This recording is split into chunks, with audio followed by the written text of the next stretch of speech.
Ассалаумағалейкум, кеш жарық баршаңызға. Бүгін бізде қазір сағат 6-дан 5 минут кетіп жатыр. Осы бойы жұмыстан шығып жатырмыз. Яндексте мынадай курьер қызметін атқарамыз. Таза курьер қызметін қазір сағат слотқа дайындап қойғанбыз.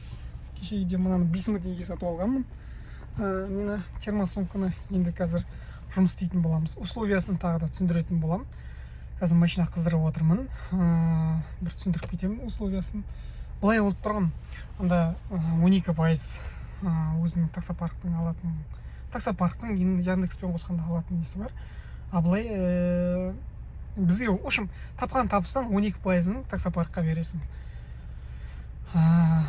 Кез келген тапсырыстардың барлығы, яғни не болады? Безналичный расчет, да? Безналичный расчет, яғни картамен болады деген сөз. Енді қазір слотты дайындап қойғанмын, кешкі сағат 6-дан 9-ға дейін деп дайындап қойғанмын. Коэффициент 0-ден 0,9, яғни 0,9 единица десе де болады. Қазір енді тапсырысқа шығатын боламыз, 3 сағат жүреміз. 3 сағат қанша табыс түсті көре алатын боламыз, егер көрсек көре алатын болсақ. Жалпы мына ТО деген ненің несін енгізіп қойған ғой, системасын, Волттың, Шоколайфтың системасы аптасына 1 рет, яғни среда күні, сәрсенбі күні бір күні шеше аласыз. Telegram бот арқылы шешуге болады дейді. Енді оны алда уақытта көреміз. Осыны бүгін жүріп көрем. Қызыққа қанша табыс түседі, қалай табыс түседі, оны сіздермен бөлісетін боламын. Ақтөбе қаласы бойынша Яндекс такси. Бұның тапсырыстың барлығы менің естуім бойынша, жігіттердің сұрағаным бойынша есіктен есікке дейін барлық тапсырыс сондай. Кеттік, жолымыз болсын. Тапсырыстарды, қандай тапсырыс қай жақтан алдым, соның барлығымен бөлісіп отыратын боламын. Қанша шақырым жүрдім, бәрін, қанша уақыт жүрдім, барлығын видеоның соңында бөлісетін боламын. Яғни 3 сағат жүрем, құдай бұйырса 3 сағат жүрейін деп отырмын. Яғни қанша табыс түсті, қанша тапсырыс орындадым, сол туралы. Кеттік. Бірге болыңыздар. Алғашқы тапсырыс түсті. Қазір бізде бара жатырмыз. Divine деген Әбілқайырхандағы ресторан дейді. Мынау кішкене кешігіп кірдік бар ғой. Енді білмеймін, бір 10 минуттай ма кешіктік, өткен селфи жүргізу керек екен, селфи проверка. Соны бітіріп тастадық, селфиден өттік. Енді қазір сол тапсырысқа бара жатырмыз. Мықты, алыстан тапсырыс береді екен, я түсінбедім. Мынаны алып алғаннан кейін қайттан қазір батысқа баратын сияқты бұл тапсырысты. Қызық, көреміз енді қазір жай-жайдан. Мысалы, баруым үшін 20 минут, 22 минут. Кеттік. Алғашқы тапсырысты алдық. Бұл дейіндегі жаңағы кафеден, рестораннан Батыс 2 шағын ауданына, Алтын Ордаға. Енді түн болғасын, кешкі уақыт болғасын, кішкене освещение нашарлау болуы мүмкін, сол себептен ай өтпеңіздер. Бұл кісіден 9 мың теңге, 9 мыңда 50 теңге алады екенмін, жеткізу қызметі. Не дегенде де. Сол. Кеттік. Баруға дейін 12 минут көрсетіп тұр едім. Қызыққанда же, как назва вообще, игры-то істемей тұр ғой. Бір істемей тұр. Соңғы өздері 6 нашарлап кетті, мықты нашарлап кетті, сапасы ше. Интернет істеп тұрған сияқты болады да, бірақ ұстамай қалады. Неге олай екен білмеймін, өзімді түсіре алмадым. Андай полетқа қоясың, қайда нормальный болады, содан кейін қайтадан істемей қалады, сондай тұрып. Я, кеттік. Басамыз. Енді былай деп жазыпты комментарий. Енді қазір бара жатырмыз клиентке. Негізі қазір кішкене қала бойынша 7 балл пробка болып отыр екен. Жаңа қарап едік Яндекстен, картадан. Енді қазір мақсат бізде былай болып тұр. Мына тапсырысты апарып тастағаннан кейін енді кешкі сағат 3 сағат әлі жүреміз. Сол себептен әлі тапсырыс бар деген сөз.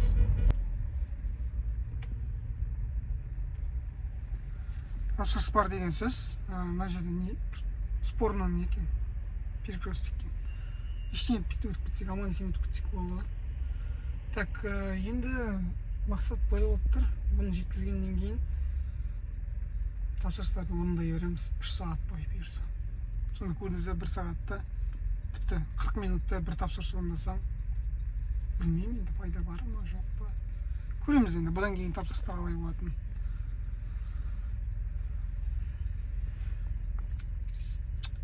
Қала деген мықты не болады, пробка мықты. жан жақтан тарап жатыр, бүйтіп жатыр, сигнал басып жатыр. Тапсырысты аяқтап тастадық. Ана тапсырыс 9 мың теңге шықты. Ана безналичный расчет дедік қой. Сол шын екен безналичный екен, оказывается. Машина мына аяққа өтіп жатыр, ана аяққа. Қазір соған бара жатырмыз. Машинаға. И келесі тапсырыс түсті ходтан уже. Донор кезет дейді. Донор кезеттен алып, ол жақта 2 позиция дейді, 3 мың теңгеге. Шығып бара жатырмыз қазір. Екінші тапсырыс болды бізде. Алғашқы тапсырысты орындадық. Жаңа тапсырысқа 1283 теңге тегенге түскен екен. Ол таза табысым ба, 12% алып тастағандағы ма білмеймін, бірақ 1283 теңге баланста тұр. Так. Енді келесі тапсырысқа барадық мына донор кезетке. Кеттік. Мегаға келдік. Ақтөбе қаласы бойынша анда электро зарядтайтын жер бар. Не тұр? Шыны байға жік. Әдемі да? Кезмет машина бар тұр. Қытайлар бәрі. Гейлік тұр. Тапсырыс орындағанмын. 3 тапсырыс орындағанмын. 3710 теңгеге түскен таза табыс па? Ол білмеймін. Әзір біле алмай жатырмын мен өзімде. Таза табыс па, әлде одан 12% алып тастаймыз ба? Мына қазір 4-ші тапсырысқа бара жатырмын. Былай жаман емес, жобасы жаман емес. 3710 теңге болса, орта шамамен бір мыңнан жоғары әйтеуір. Мұнда 100 теңге ма, 1200 теңгеден бе жобам келді. 700-ді 3-ке бөлетін болса, ол шамамен бір 250 теңге жобамен. Заңнан бір дұрыс емес жерін айтайын ба? Мен жаңа осылай Керуен Ситиден, KFC-ден алдым дедім ғой. Енді Шенязға келіп тұрадым. Керуен Ситиден қайттан тапсырыс түсіп жатыр ғой.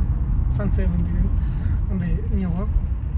Кафейня сияқты бір. Бәрі бар ғой, ішінде бар ғой. Сондай жерден тапсырыс түсіп жатыр. Енді мен бару үшін әлі шамамен 3,5-4 шақырымда жүріп барам. Білмеймін, мүмкін ол дұрыс па, дұрыс емес па. Ол жүрген лишний шақырымдарға типа коэффициент ретінде бонус беріле ме, берілмей ме, оны да білмеймін. Қызық, е? Кішкене системасы қызықтау екен.